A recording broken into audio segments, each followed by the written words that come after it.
Guys, so in this video tutorial we'll see yet another video around the AWS, and in this video we'll be discussing the very simple stuff. Basically, the first thing you can say, how you can connect through the key. You have the PEM key and you have the details like this, how you can connect with the server. Okay, so let's get started with that.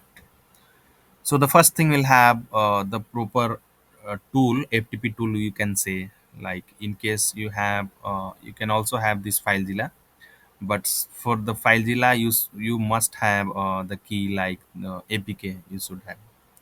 But here in my case I have a PEM file, you see. Okay, so there is a tool called MobaXterm. You'll have to install this one first. So if you see this one on the screen, this is the tool. And I can, if I come here, you see here, this is the tool, and you can download this one free and install on your Windows system. Got it?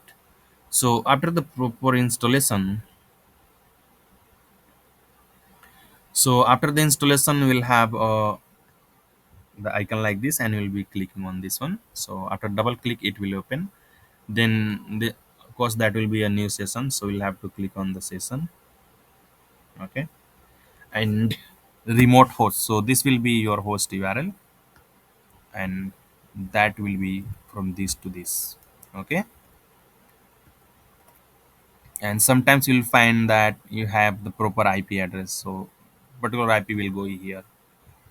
Then specify username.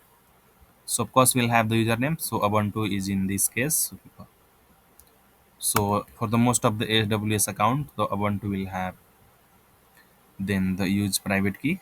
Okay, so by default it may be selected like the third terminal setting, so you have to come here advanced SSH settings. So now use private key, you'll have to click on this and you can browse that file, this one. Okay, so which file I have to browse here? The PEM file.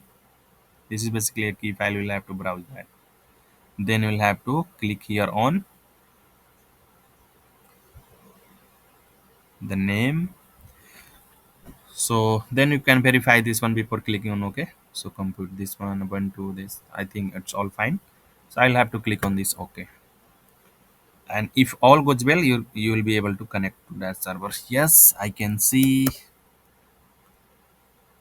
Okay, so this is the server, and if you check here ls, you can get it. If you want to check the PHP whether it is installed or not, no, nothing found. So I think it's a blank server, so you'll have to install everything like the PHP, MySQL, yeah, whichever application you have to install, you can use that one. Yeah, so that's it from the video. Thank you for watching and have a great day ahead.